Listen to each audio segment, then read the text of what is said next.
हरे कृष्णा। श्रीमद् भागवतम स्कंध 3 अध्याय 32 श्लोक नंबर 33। यथेन्द्रियै पृथग्द्वारै अर्थो बहुगुणाश्रयः एको नानेयते तद्वात् भगवान् शास्त्रवर्त्मनि। यथेन्द्रियैः पृथग्द्वारै अर्थो बहुगुणाश्रयः एको नानेयते तद्वात् भगवान् शास्त्रवर्त्मभिः। अनुवाद और तात्पर्य शिला प्रभुपाद के द्वारा। शिला प्रभुपाद की जय। अनुवाद। एक ही वस्तु अपने विभिन्न गुणों के कारण भिन्न भिन्न इंद्रियों द्वारा भिन्न भिन्न प्रकार से ग्रहण की जाती है। इसी तरह भगवान एक है, किंतु विभिन्न शास्त्रीय आदेशों के अनुसार वो भिन्न भिन्न प्रतीत होता है। भगवान तो एक ही है, लेकिन हमारा इंद्रिय अनुभूति अलग अलग है। जैसे फॉर एग्जाम्पल कोई किसी भी जन्म में किसी ने कोई भक्ति नहीं किया है तो उनको ऐसा लगेगा भगवान कोई होता ही नहीं है। जो लोग भगवान की पूजा करते हैं वो एक्चुअली पागल है, ऐसे सोचने वाले भी लोग हैं। और कई लोग जो केवल देवी देवता का पूजा करते हैं और शास्त्रों का अध्ययन नहीं किया है, और क्योंकि उन्होंने अपने परिवार में ऐसा देखा है तो वो सोचते हैं कि देवी देवता ही भगवान है। तो इसलिए कई बार ये प्रश्न आता है कि हिंदू धर्म में, सनातन धर्म में इतने सारे भगवान हैं, भगवान एक ही है। लेकिन क्योंकि हम शास्त्र की गहराई तक नहीं जाते हैं तो हमें पता नहीं चलता है कि देवी देवता और भगवान में बहुत अंतर है। देवता लोग भगवान के अंश हैं, लेकिन साक्षात भगवान परम पुरुष श्री कृष्ण हैं। श्री कृष्ण, विष्णु, राम या जो भी विष्णु तत्व है वही भगवान है। तो इस तरह से जो लोग भगवान के ज्ञान योग में है, जैसे भगवत गीता में ज्ञान योग के बारे में भी बताया, ध्यान योग के बारे में भी बताया, और कर्म योग, भक्ति योग। तो जो लोग ज्ञान योग में हैं वो भगवान को निराकार ब्रह्म ज्योति मानते हैं। जो ध्यान योग में है वो सबके हृदय में स्थित परमात्मा रूप से मानते हैं। लेकिन जो भक्ति योग में है वही परम पुरुष भगवान को जान सकते हैं। जैसे दूर से रात को अपने, कई लोग पहले ट्रेन देखने जाते थे रेलवे स्टेशन पर, तो कोई रेलवे स्टेशन पर ट्रेन देखने गए, पहले कभी नहीं देखा, ऐसा होता था पहले, आजकल तो बहुत कॉमन है। तो अगर वो रात को जाता है देखने और अंधेरा है और दूर से आवाज़ आएगी रेल की और रोशनी बहुत सारा, क्योंकि लाइट जलती है तो रोशनी, तो उतना देख के अगर वो वापस आ जाता है कि मैं ट्रेन देख लिया, तो उन्होंने सिर्फ रोशनी देखा और आवाज़ सुना। लेकिन दूसरा व्यक्ति है वो ट्रेन को आते हुए देखते हैं और देखते हैं कि हाँ एक बहुत लंबा, बहुत सारे डब्बे हैं, तो उसको देख के चले गए, तो उन्होंने ट्रेन को आधा ही देखा है। लेकिन जो व्यक्ति ट्रेन रुकने के बाद अंदर जाके अनुभव करते हैं, उसने ट्रेन की हर अनुभव को अनुभव किया कि रात को ट्रेन में लाइट जलती है, ऐसे बहुत सारे डिब्बे होते हैं और अंदर जाके ऐसा अनुभव होता है। तो यही डिफरेंस है ज्ञान योग, ध्यान योग और भक्ति योग में। तो इसलिए भक्ति योगी को पूर्ण ज्ञानी कहा गया है। कोई भी भगवान श्री कृष्ण की भक्ति करे बिना कोई भी प्रकार की अगर तपस्या करे तो व्यर्थ माना जाता है। शास्त्र में आता है, आराधितो यदि हरि तपसा तत किम, न आराधितो यदि हरि तपसा तत किम। अगर आप हरि कृष्ण की आराधना कर रहे हैं तो तपस्या की क्या आवश्यकता है, और अगर आप कृष्ण की आराधना नहीं कर रहे तो तपस्या की क्या आवश्यकता है, वो तो व्यर्थ है। तो यही बात है कि हमारे इंद्रियों की अनुभूति अलग अलग होने के कारण हम भगवान को अलग अलग प्रकार से व्याख्या करते हैं और शास्त्रों में भी हमें ऐसा ही प्रतीत होता है। तो तात्पर्य में श्रील प्रभुपाद जी बताते हैं कि ऐसा प्रतीत होता है कि ज्ञान योग के मार्ग पर चलकर मनुष्य निराकार ब्रह्म तक पहुंचता है, लेकिन भगवान श्री कृष्ण की चेतना में जो भक्ति करते हैं, जो भक्तों की संगति में भक्ति को सीखते हैं और श्रद्धा रखते हैं, वो उनकी भक्ति बढ़ती रहती है। ज्ञान योग की विधि से भगवान निराकार प्रतीत होते हैं, लेकिन भक्ति योग की विधि से पता चलता है कि वो साकार है और सबसे सुंदर है। भगवान श्री कृष्ण इतना सुंदर है कि कई बार वो अपने ही सुंदरता पर मोहित हो जाते हैं। जैसे कि एक बार द्वारका में जब वो ऐसे एक पिलर था जिसमें स्पष्ट दिखता था शक्ल, जैसे हम भी कहीं से जाते हैं तो आईने में दिखता है, तो भगवान श्री कृष्ण अपना ही सुंदरता देख के मोहित हो गए और वो सोचने लगे कि क्यों श्रीमती राधा रानी इतना अधिक आनंद का अनुभव करती है, कैसे रसास्वादन करती है वो कृष्ण का दर्शन करके। कोई भी सुंदर चीज़ हम देखते हैं तो हमारा मूड तुरंत अच्छा हो जाता है। तो ऐसा कहा जाता है कि जब माता पिता ऑफिस से आते हैं, आज का मॉडर्न समय है, माता और पिता दोनों ऑफिस जाते हैं, तो जब बच्चा है वो घर में रहता है दादा दादी के साथ, तो जैसे ही वो लोग ऑफिस से आते हैं थके हारे, पर बच्चे का तोतली बोली, उसका प्यार देखकर, उसका सुंदर मासूमियत देखकर उनका थकावट तुरंत दूर हो जाता है। कैसे, थके तो है लेकिन मन में इतना आनंद भर जाता है। आप सोचिए, भगवान श्री कृष्ण का हम अंश हैं और भगवान से हमारा संबंध सनातन है, बाकी संबंध तो हर जन्म में बदल जाता है। तो अगर हमने ये वास्तविक स्थिति हमारा अनुभव कर लिया तो कृष्ण के प्रति हम कितना प्रेम अनुभव करेंगे। और कृष्ण तो है ही अत्यंत सुंदर, उनका दर्शन हो गया तो कैसा अनुभव होगा। यहाँ तक कि मंदिर में जो भगवान का दर्शन होता है, जो भगवान का अर्च विग्रह अवतार है, साक्षात भगवान ही वहाँ रहने लगते हैं, क्योंकि हम भगवान को साक्षात अपने भौतिक आंखों से नहीं देख सकते। तो भगवान अर्च विग्रह अवतार में हमें जब दर्शन देते हैं और आज आप जब मंदिर जाते हैं तो वो भी अनुभूति बहुत भक्तों ने किया हुआ है कि कितना मन आनंद से भर जाता है। इसलिए कभी भी अगर आप, कोई भी व्यक्ति नेगेटिव आए, या हो सकता है ये भौतिक जगत है, अब हर जगह पोल्यूशन है तो कहीं ना कहीं तो हमें भी टच करेगा।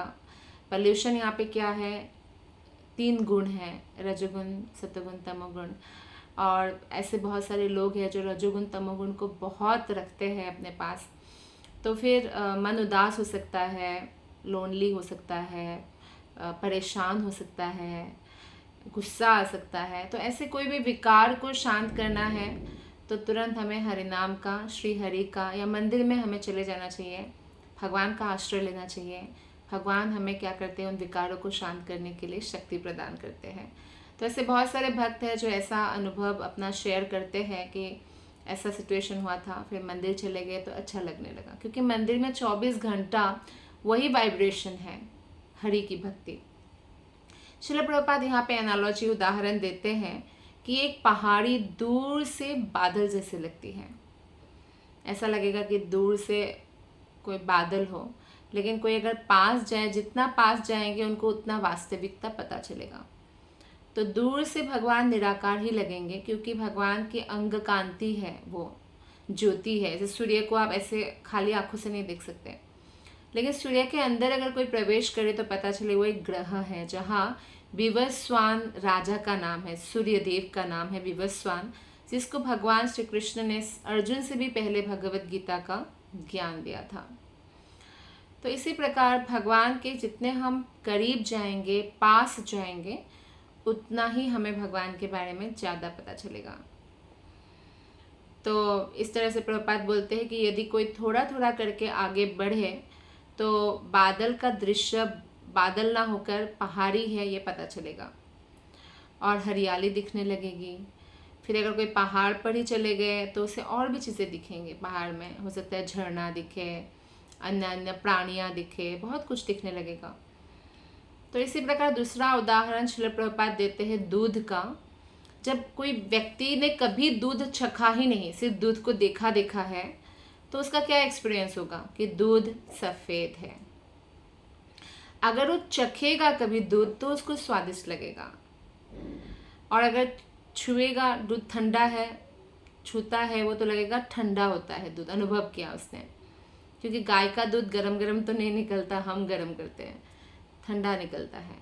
और अगर दूध को सूंघे तो सुगंधित लगता है। तो इसलिए हाँ, लेकिन दूध के बारे में उसको पहले सुनना होगा, फिर वो खुद चखेंगे तो उसको पूरा अनुभव होगा। ऐसे ही शास्त्र के बारे में, जो भगवान शास्त्र में भगवान के बारे में बताया गया है, वो हमें पहले श्रवण करना चाहिए, और श्रवण करते हुए उन विधानों का, विधि विधानों का पालन करना चाहिए, ताकि उसका रसास्वादन हम कर सकें। तो विभिन्न इंद्रियों द्वारा दूध का हमने अनुभव किया। कानों से हमने सुना, अच्छा दूध होता है गाय का जो अमृत है, ऐसा हमने सुना। और फिर आँखों से हमने देखा, आँखों से देख के को सिर्फ अनुभूति होगा ना कि सफ़ेद है। फिर जीभ से चखा, नाक से सूंघा। देखिए, सारे इंद्रियों का अनुभूति लेकर हम बाद में पहुंचते हैं कि हाँ, ये एक सफ़ेद स्वादिष्ट सुगंधित वस्तु है। और जब हम पीने लगेंगे तो हमारे शरीर को पौष्टिकता प्रदान करते हैं, तो फिर हमें और भी अनुभव होगा। तो इस तरह से वास्तव में वो दूध है। और जो लोग चिंतन के द्वारा भगवान को खोजना चाहते हैं, वो केवल भगवान की जो शारीरिक तेज है, निराकार ब्रह्म, वहीं तक पहुंच सकते हैं। और जो लोग भगवान को योग अभ्यास, यम नियम या आसन प्राणायाम, तो प्रत्याहार, ध्यान, धारणा, समाधि, इस तरह से समझना चाहते हैं अष्टांग योग पद्धति के द्वारा, तो वो उन्हें अंतर्यामी परमात्मा के रूप में प्राप्त हो सकते हैं। किंतु जो लोग भक्ति योग द्वारा भगवान के पास पहुंचना चाहते हैं, वे साक्षात परम पुरुष का दर्शन कर सकता है। तो अंततः परम पुरुष ही सारी विधियों का क्या है, गंतव्य है। अगर कोई बहुत भाग्यशाली हुआ, कई जन्मों से वो भक्ति कर रहे हैं, भक्तों का संग कर रहे हैं, तो वो शास्त्रों के नियमों के प्रति स्वतः आकर्षित होते हैं, और स्पेशली श्रीमद् भागवतम के प्रति आकर्षित होते हैं।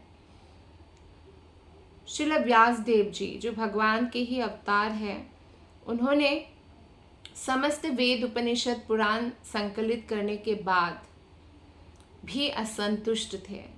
तब उनके गुरु नारद मुनि ने उनको बताया कि आपकी असंतुष्टि का कारण है क्योंकि आपने भगवान का गुणगान नहीं किया। तो फिर लास्ट में वो भगवान का गुणगान करके ये श्रीमद् भागवतम लिखते हैं। और ये भागवतम ही इस भौतिक जगत के अंधकार को दूर कर सकते हैं। तो श्रील प्रभुपाद भी जब अमेरिका गए थे, ट्रंक में भर के वो श्रीमद् भागवतम लेके गए थे, जिससे उन्होंने वो अस्त्र, शास्त्र, शस्त्र, शस्त्र मतलब अस्त्र, और शास्त्र ही वो अस्त्र है जिससे हम माया की जो पर्दा है उसे काट कर वास्तविकता को देख सकते हैं।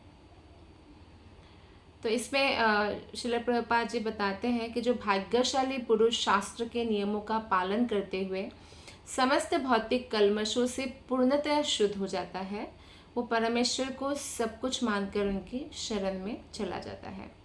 जिस प्रकार दूध का वास्तविक स्वाद आँख, नाक या कानों से लेकर नहीं लिया जा सकता है, कि क्या हम आँख से दूध का स्वाद ले सकते हैं? नहीं, नाक से भी नहीं, कान से भी नहीं। कान में डालेंगे, नाक में डालेंगे, दिक्कत और हो जाएगी, नहीं लिया जा सकता।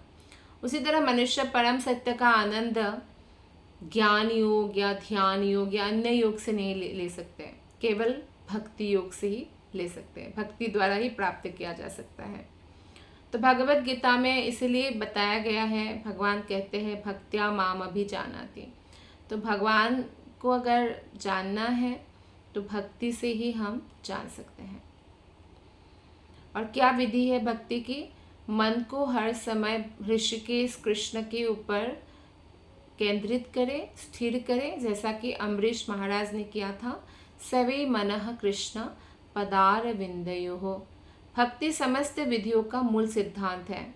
भक्ति के बिना ना तो ज्ञान योग और ना अष्टांग योग सफल हो सकता है, और कृष्ण तक पहुँचे बिना आत्म साक्षात्कार के सिद्धांतों का कोई चरम लक्ष्य नहीं होता। तो अगर कोई ज्ञान योगी भी है, अगर वो कृष्ण की, मान लीजिए उनको निराकार ब्रह्म में ही जाना है, तो अगर वो कृष्ण की भक्ति करते हैं ना, कई लोग ऐसा है तो कृष्ण की भक्ति करते हैं फिर भी, ताकि वो ज्ञान निराकार ब्रह्म में जाते हैं तो बहुत जल्दी उनको प्राप्त हो जाता है।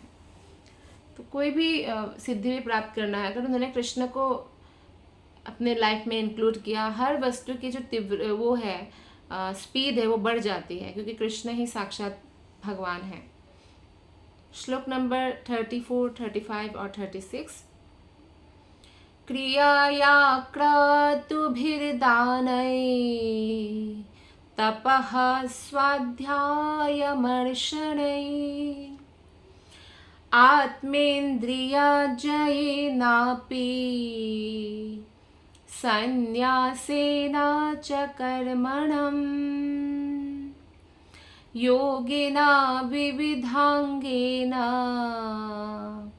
भक्तियोगेन चैव हि धर्मेणोभयचिह्नेन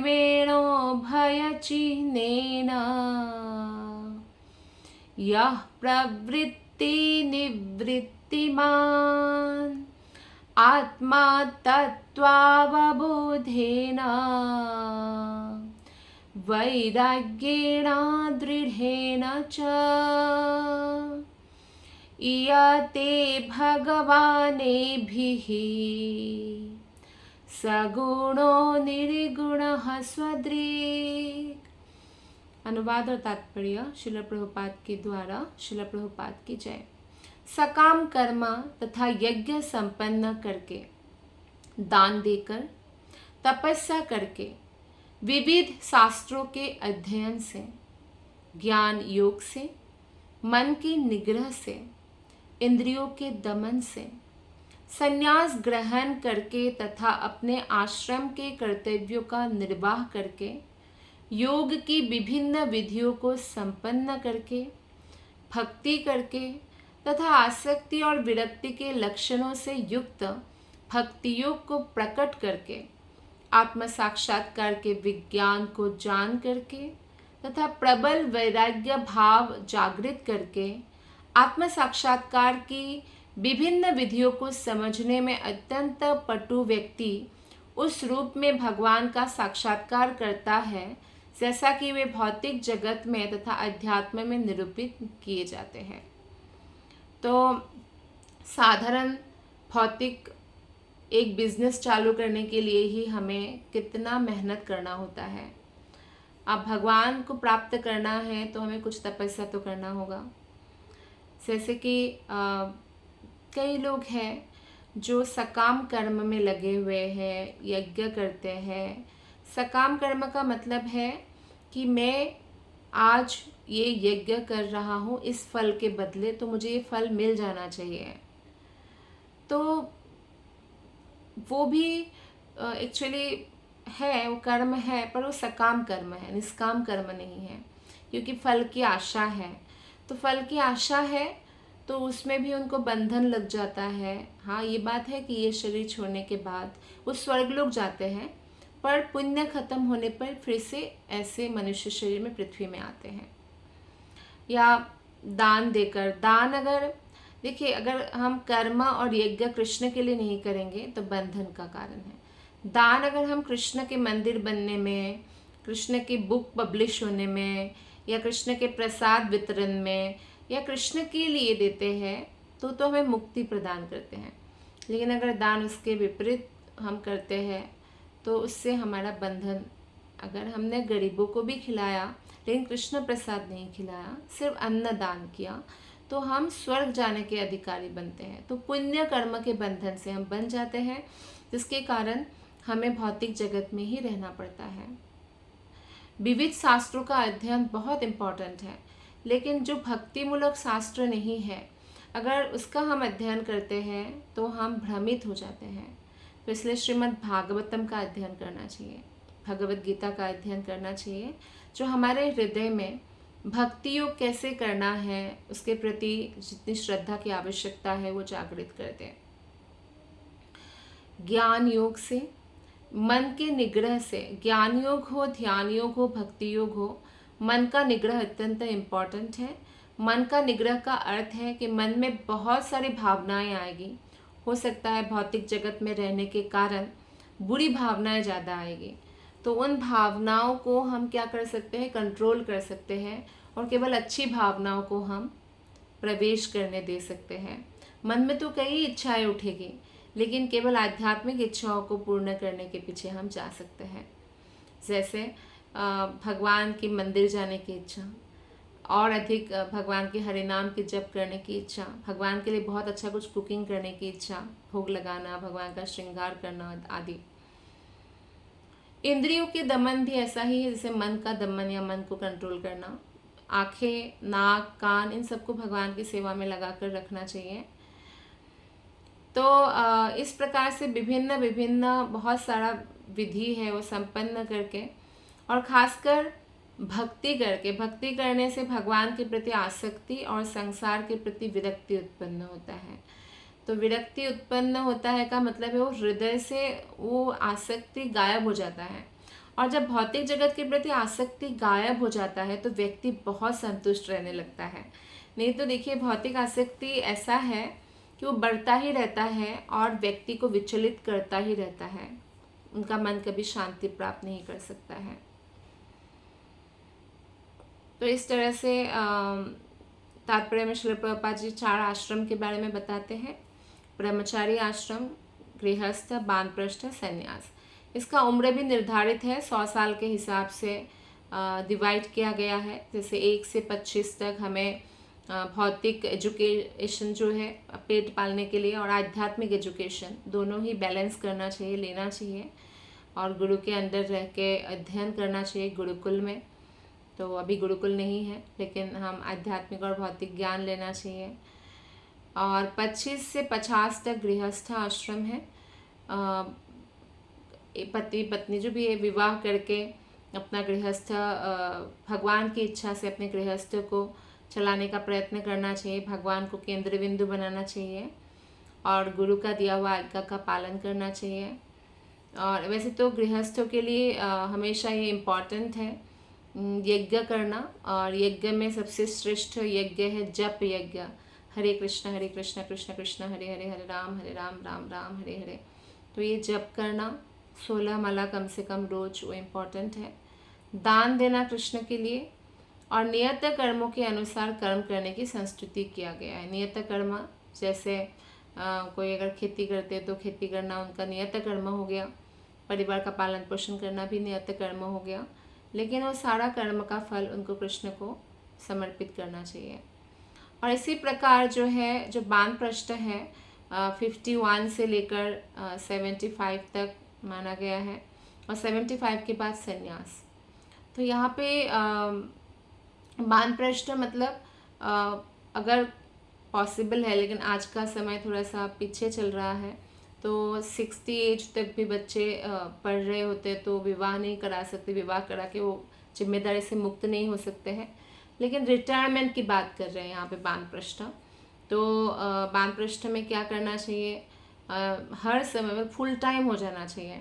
केवल वेद अध्ययन, तपस्या, या पहले लोग वन जंगल में चले जाते थे, अब वृंदावन या धाम में निवास करें, या वो प्रचार के लिए भ्रमण करना शुरू करें, या जहाँ भी है वहाँ प्रचार कार्य फुल टाइम शुरू करें, क्योंकि अब उनके जो बच्चे हैं वो गृहस्थ आश्रम में प्रवेश कर चुके हैं। तो फिर इससे क्या होगा, कोई इंटरफेरेंस भी नहीं होगा बच्चों के लाइफ में, और खुद भी एक बहुत ही आनंदमय जीवन जिएंगे। तो ऐसा ही हमारा वानप्रस्थ जीवन निर्धारित था। और पहले राजा लोग अपने रानी को लेकर जंगल में चले जाते थे वानप्रस्थ, क्योंकि बेटे को पूरा राज्य देके, तो पूरा मतलब एक प्रकार से वैराग्य है, ऐसा आसान नहीं है।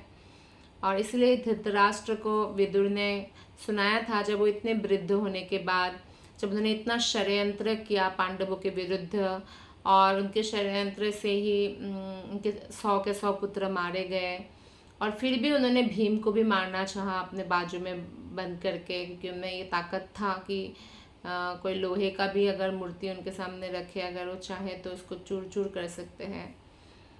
तो इस तरह से वो पड़े हुए थे, महल में ही रह रहे थे, लेकिन विदुर ने उनके अंदर वो जगाया, जागृत किया कि आपको वन में चला जाना चाहिए, वानप्रस्थ लेना चाहिए। फिर वो गांधारी के साथ चले जाते हैं। तो इस तरह से उनका भी समय विदुर के संगति के कारण उनका अच्छा जाता है अंतिम समय।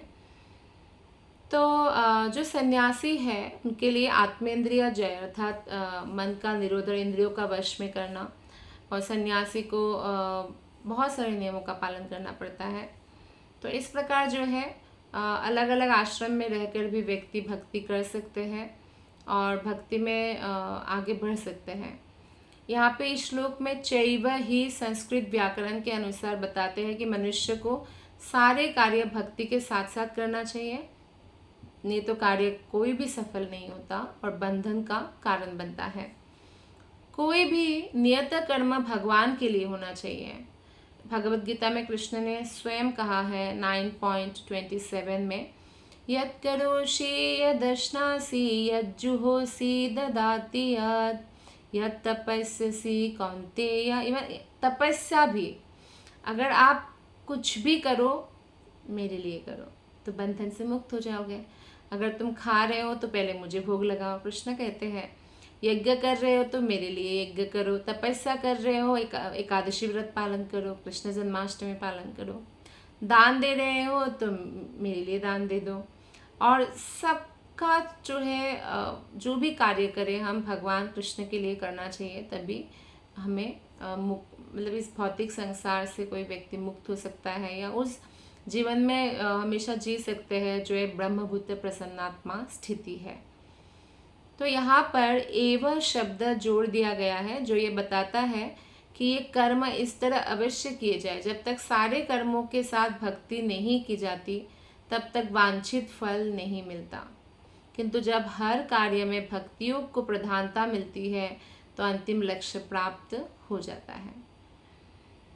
तो क्योंकि भगवत गीता में भगवान ने ये भी कहा है, भोक्ताराम यज्ञ तपसा, मैं समस्त यज्ञों का भोगता हूँ। हम किसी के भी देवता के लिए भी कोई यज्ञ करें तो देवता उस यज्ञ का फल पहले भगवान विष्णु को देते हैं और विष्णु जो प्रसाद देते हैं वही ग्रहण करते हैं।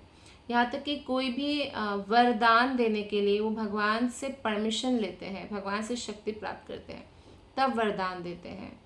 तो कहने का तात्पर्य है कि सब कुछ फाइनली एक्चुअली भगवान से ही आ रहा है, तो हम भगवान को ही डायरेक्टली क्यों ना पूजा करें। भगवान ही सारे लोगों का स्वामी है और प्रत्येक जीव का बेस्ट फ्रेंड है, सखा है वो। आप देखिए, जो कोई भूखा व्यक्ति है जब वो भोजन करता है तो उसको भोजन करने के साथ साथ शरीर को शक्ति भी मिलता है और मन को संतोष भी मिलता है क्योंकि पेट भरने लगता है। लेकिन अगर उससे ज़्यादा भोजन करेगा तो उस भोजन से उसको विरक्ति हो जाती है ओवर ईटिंग करने से। जैसे डेली कोई गुलाब जामुन बहुत लाइक करते हैं, लेकिन अगर कोई डेली गुलाब जामुन खाएगा तो कुछ दिन बाद उसको ऐसा लगेगा कि गुलाब जामुन का कहीं भी शक्ल ना दिखे मुझे, कुछ समय के लिए बहुत विरक्ति हो जाएगा। इस प्रकार भक्ति करने से क्या होता है, वास्तविक ज्ञान उत्पन्न होता है और समस्त भौतिक कार्यों से विरक्त हो जाता है। भक्ति के द्वारा पदार्थ से जैसी विरक्ति और परमेश्वर के प्रति आसक्ति उत्पन्न होती है वो अन्य किसी कर्म से नहीं हो पाती है। किसी भी कर्म से हम उतना विरक्ति उत्पन्न नहीं कर सकते जितना भक्ति से। और भक्ति में विरक्ति उत्पन्न करने के लिए हमें बहुत प्रयास भी नहीं करना पड़ता। जैसे फॉर एग्जाम्पल आप देखिए, विश्वामित्र मुनि ने 60,000 ईयर्स तक योग किया था, लेकिन फिर भी जब मेनका के पायल की खन खन उन्होंने सुना और मेनका की सुंदरता देखा, ऑब्वियसली मनुष्य स्त्री कितना ही सुंदर होंगी, लेकिन जो स्वर्ग की स्त्रियां हैं वो कई अधिक सुंदर होती है। तो रूप देखकर वो फिर उनके साथ पति पत्नी की तरह रहने लगे। फिर उनका एक बेटी भी हुई, शकुंतला। तो ऐसे बहुत उदाहरण हैं कि जो योग में थे और हज़ारों हज़ारों साल तक उन्होंने मन को केंद्रित किया, फिर भी अगर यही भगवान श्री कृष्ण में करते 60,000 ईयर्स तक तो ऐसा नहीं होता। जैसे हरिदास ठाकुर एक मुस्लिम परिवार से थे। 500 वर्ष पहले जब महाप्रभु ने उनको नामाचार्य का उपाधि दिया था, क्योंकि वो 24 घंटा हरिनाम जप करते थे। और कैसे संभव है कि उनको सबसे किया भी था जो वहाँ के एक उनको अच्छा नहीं लगा था कि ये जो है सनातन धर्म का प्रचार कर रहे हैं, तो उन्होंने एक प्रोस्टिट्यूट को भेजा और उनको बदनाम करना चाहा। पर क्या हुआ, शुद्ध भक्त हरिदास ठाकुर से 3 दिन तक हरिनाम सुनने के बाद वो शुद्ध वैष्णवी बन गई और वो फिर 3 लाख नाम जप करने लगे। लोग दूर दूर से उस साध्वी को देखने आए। तो शुद्ध भक्त का ये प्रताप है, क्योंकि उन्होंने कृष्ण में मन को स्थित किया। तो कृष्ण में मन को स्थित करने से जो वैराग्य आता है वो ज्ञान योग या ध्यान योग से नहीं आ सकता है, किसी भी कर्म से नहीं आ सकता है। तो परमेश्वर के प्रति इस आसक्ति को बढ़ाने की 9 विभिन्न विधियां हैं। नवविधा भक्ति जिसको कहा गया है: श्रवण, कीर्तन, स्मरण, पूजन, भगवान की सेवा, सख्य भाव, प्रार्थना, सर्वस्व अर्पण, आत्मनिवेदनम, भगवान के चरण कमलों की सेवा, पाद सेवनम। तो ये बहुत इम्पॉर्टेंट है। मनुष्य अपने नियत कार्य को संपन्न करके तथा यज्ञ द्वारा स्वर्गलोक जैसे उच्च लोगों को प्राप्त कर सकता है। और बहुत लोग जाते भी हैं स्वर्ग, क्योंकि वो अपने कर्तव्यों का पालन करते हैं, यज्ञ आदि करते हैं, स्वर्ग जाते हैं। लेकिन भक्तों का ये लक्ष्य होना चाहिए कि वो भगवान का प्रेम प्राप्त करें, क्योंकि कोई स्वर्ग जाए चाहे कहीं भी जाए, लौट के तो पृथ्वी में आना ही है। परम पुरुष का ज्ञान आत्म तत्व अवबोधेन कहलाता है, जिसका अर्थ है स्वयं की स्वाभाविक स्थिति को समझना। और जैसे हम स्वयं को जानेंगे कि हम भगवान के अंश हैं और हम अपने आप को देखने में समर्थ होंगे, तो हम तुरंत भक्ति योग में लग जाएंगे, भगवान की सेवा में लग जाएंगे। भौतिक चीज़ों की सेवा में अनुरक्ति नहीं रहेगी, आसक्ति नहीं रहेगी। जब तक मनुष्य भौतिक गुणों से युक्त है और शास्त्र अनुमोदित अपने कर्म करता है, तो ऑब्वियसली वो उच्च लोक में जाएगा, क्योंकि वो कर्तव्य तो पालन कर रहे हैं शास्त्र के हिसाब से और तीनों गुणों के अंदर है। तो ऐसे लोक में जाता है, जैसे सूर्यलोक, चंद्रलोक, या वायुदेव का अपना लोक है, ब्रह्मा जी का अपना लोक है। अगर उससे भी ज़्यादा उन्होंने पुण्य कमाया तो ब्रह्मा जी के लोक जाएंगे, या भगवान शिव के पास भी जा सकते हैं अगर उन्होंने उनकी आराधना किया है। यानी जो जिस देवता का आराधना करेंगे वो वहीं पे जाएंगे। और ये स्पष्ट रूप से भगवत गीता में 9.25 9वां अध्याय 25वें श्लोक में भगवान ने कहा है, यान्ति देव व्रता देवान। तो जो देवता की पूजा करते हैं वो देवलोक जाएंगे, और जो पितरों की पूजा करते हैं, पूर्वजों की, बहुत लोगों के मंदिर में उनके माता पिता या दादा दादी या परदादा परदादी का फोटो होता है, तो वो उन्हीं के पास जाएंगे, पितरलोक में जाएंगे। और इसी तरह जो व्यक्ति अपने जीवन की वास्तविक स्थिति ठीक से समझता है, वो भक्ति अपना लेता है और भगवान का साक्षात्कार कर लेता है। श्लोक नंबर 37। प्रावोचम भक्ति योगस्य स्वरूपं ते चतुर्विधं कालस्य चाव्यक्तगते योऽन्तर्धावति जन्तुषु। हे माता, आपसे मैं भक्ति योग तथा 4 विभिन्न आश्रमों में इसके स्वरूप की व्याख्या कर चुका हूँ। कपिल मुनि देवाहुति माता को बता चुके हैं पहले भी ये बातें। मैं आपको यह भी बता चुका कि शाश्वत काल किसी तरह जीवों का पीछा कर रहा है, यद्यपि यह उनसे अदृश्य रहता है। जो समय है वो हमें नहीं दिखता है, पर एवरीडे समय जा रहा है। तो भक्ति योग वो प्रधान नदी है जो परम सत्य स्वरूप सागर की ओर बह रही है, और यहाँ पर वर्णित अन्य सारी विधियाँ उसकी सहायक नदियाँ हैं। तो यानी मूल नदी क्या है जो हमें समुद्र यानी कृष्ण तक ले जाएंगे, वो है भक्ति योग। तो भगवान कपिल अपने माता देवाहुति को सबसे बेस्ट वे बता रहे हैं कि किस प्रकार वो भी भगवान को प्राप्त कर सकते हैं। तो भक्ति योग जो है, पहले जब हम भक्ति शुरू करते हैं तो हम तीनों गुणों के मिश्रण से ही शुरू होता है, लेकिन धीरे धीरे हम भागवत कथा का जब श्रवण करते हैं तो रजोगुण और तमोगुण से हम मुक्त हो जाते हैं, और फिर सत्वगुण में हम स्थित हो जाते हैं, और फिर सत्वगुण से भी ऊपर हम शुद्ध सत्व, जिसमें शुद्ध सत्व का मतलब है जिसमें रजोगुण और तमोगुण का कोई मिश्रण ना हो उसमें पहुंच जाते हैं। श्लोक नंबर 38। जीवस्य संसृतिर्बर्हि अविद्या कर्म निर्मितः या स्वंगा प्राविशन्नात्मा न वेद गतिमात्मनः।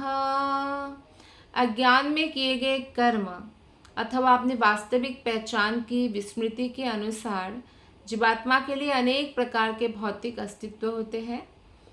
हे माता, यदि कोई इस विस्मृति से विस्मृति मतलब भूल जाना, उसमें प्रविष्ट होता है तो यह नहीं समझ पाता कि उसकी गतियों का अंत कहाँ होगा।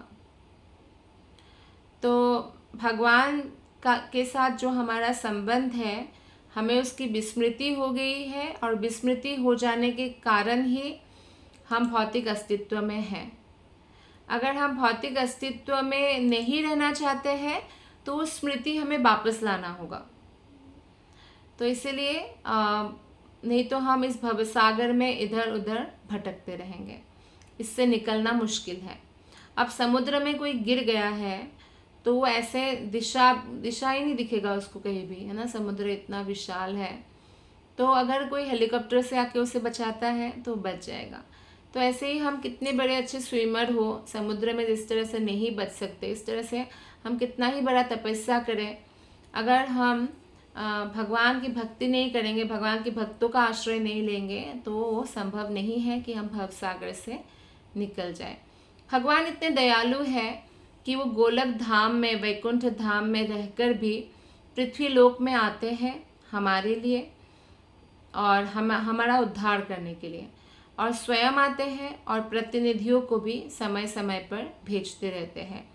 उसके अलावा भक्ति ज्ञान मूलक जो शास्त्र है, भगवत गीता, श्रीमद् भागवतम, ऐसे शास्त्र भी भगवान हमारे लिए छोड़ के जाते हैं, जिसमें शिक्षाएं हैं जो अज्ञानता के अंधकार को दूर कर सकता है। जैसे बहुत बड़ा अंधकार हो और आपके पास टॉर्च है या लाइट है, तो आप उसके ज़रिए जो है आप इधर उधर जा सकते हैं। लेकिन अगर अंधकार हो और रात को आप अपने ही घर में भी तेज़ी से नहीं चल सकते, गिर सकते हैं, सावधानी पूर्वक जाना पड़ेगा। तो अंधकार हमेशा जो है खतरनाक होता है, खासकर अज्ञान का अंधकार। तो इसलिए हमें शास्त्रों के उपदेशों का पालन करना चाहिए, और जब तक जीव को साधु पुरुष यानी भक्तगण जो कृष्ण के शुद्ध भक्ति में लगे हुए हैं, गुरु और कृष्ण की कृपा प्राप्त नहीं होती है, तो इस संसार में से निकलना बहुत मुश्किल है, क्योंकि वो अपना प्रयास कितना भी करे वो विफल ही होता है। श्लोक नंबर 39। नैतत् खलायोपदिशन् न विनीताय कर्हिचित् न स्तब्धाय न भिन्नाय नैव धर्मध्वजाय च। भगवान कपिल ने आगे कहा कि यह उपदेश उन लोगों के लिए नहीं है जो ईर्ष्यालु हैं। ईर्ष्यालु लोग भक्ति नहीं कर सकते हैं, तो इसलिए उन्होंने कहा कि यह उपदेश उन लोगों के लिए नहीं है जो ईर्ष्यालु हैं, अविनीत है या दुराचारी है। ना ही यह उपदेश दंभियों या उन व्यक्तियों के लिए है जिन्हें अपनी भौतिक संपदा के ऊपर गर्व है। तो यानी भगवान की भक्ति वे व्यक्तियाँ नहीं कर पाएंगे जो ईर्ष्यालु है, दूसरों की उन्नति जो सहन नहीं कर पाता। ईर्ष्यालु व्यक्तियों को देवलोक में भी प्रवेश नहीं मिलता, तो वैकुंठ लोक की बात तो दूर रही, तो उनको नहीं प्रवेश मिलेगा। अविनीत का मतलब है जो अभद्र है, जेंटल नहीं है बिहेवियर में, विनम्रता नहीं है जिसके अंदर, या दुराचारी है। दुराचारी मतलब जैसे अवैध यौन संबंध करना, जुआ खेलना, ये सब। और ऐसे व्यक्ति के लिए भी नहीं है जो हमेशा अपने संपत्ति पर, पैसों पर गर्व करते रहते हैं, क्योंकि ये उपदेश वो पालन ही नहीं कर पाएंगे। ईर्ष्यालु व्यक्ति समझ नहीं पाएंगे। ईर्ष्यालु, दुराचारी, अभद्र और जो मदमत्त है अपने धन को लेकर, कभी नहीं समझ सकते हैं। तो इसलिए हमें ये सब चीज़ों को त्याग करना चाहिए। श्लोक नंबर 40। नाललोपायोपदिशन् न गृहारूढचेतसे ना भक्ताया च मे जातु ना मद्भक्ता द्विषामपि। यह उपदेश ना तो उन लोगों को दिया जाए जो अत्यंत लालची है और गृहस्थ जीवन के प्रति अत्यधिक आसक्त है, ना ही अभक्तों और भक्तों एवं भगवान के भक्तों तथा भगवान के प्रति ईर्ष्या रखने वालों को दिया जाए। क्यों ना दिया जाए? क्योंकि वे भगवान का उपहास करेंगे और उनको ही अपराध लगेगा। तो इसीलिए ना ही दिया जाए, ऐसा भागवतम में भी बताया गया है। और भागवत गीता में भगवान ने कहा है कि जो भगवत गीता का ज्ञान है वो केवल भक्तों को दिया जाए। लेकिन जब स्वयं कृष्ण राधा रानी का भाव लेकर प्रकट होते हैं चैतन्य महाप्रभु के रूप में 500 वर्ष पहले, तब वो कहते हैं जारे देखो तारे कहो कृष्ण उपदेश, हमारा गए गुरु होया तारो ये देश। तो हमें ये आदेश भी है कि भगवान के बारे में लोगों को बताना चाहिए, नहीं तो कैसे वो शुद्ध होंगे, कैसे वो भगवान के धाम जाएंगे। तो इसलिए आज जो है श्रीमद् भागवतम की जो ये कथा है, तो ये हर घर तक पहुंचाने का श्रील प्रभुपाद ने प्रयत्न किया और उनके भक्तगण प्रयत्न कर रहे हैं। लेकिन अगर हमारे अंदर भौतिक वस्तु के प्रति बहुत लालच है तो ये उपदेश समझ में नहीं आएगा, पल्ले नहीं पड़ेगा, मतलब दिमाग में नहीं घुसेगा। या कोई गृहस्थ जीवन के प्रति इतना आसक्ति है, आपने कभी ऐसा देखा होगा कि अरे हमें घर गृहस्थी से कहाँ समय मिलता है, हम कहाँ भागवत कथा सुनेंगे, कहाँ मंदिर जाएंगे। तो यानी वो बहुत आसक्त है अपने परिवार में, अपने बच्चों में, कि उनके पास थोड़ा सा भी समय नहीं है भगवान के लिए निकालने के लिए। उन्होंने इसी जन्म के जो परिवार परिजन है उन्हीं को अपना मान लिया है और भगवान को नहीं माना, जबकि भगवान से हमारा सनातन रिश्ता है। और अभक्त को क्यों नहीं? क्योंकि अभक्त लोग नहीं समझ सकते हैं। भगवत गीता के ज्ञान को, भागवत के ज्ञान को समझने के लिए 2 क्वालिफिकेशन बहुत आवश्यक है जो अर्जुन के पास था। एक तो कृष्ण का भक्त होना, दूसरा कृष्ण को ही अपना परम मित्र मानना, जो अर्जुन मानते थे। इसलिए कृष्ण ने सारे ऋषि मुनियों को भी छोड़कर अर्जुन को ही भगवत गीता का कथा सुनाया।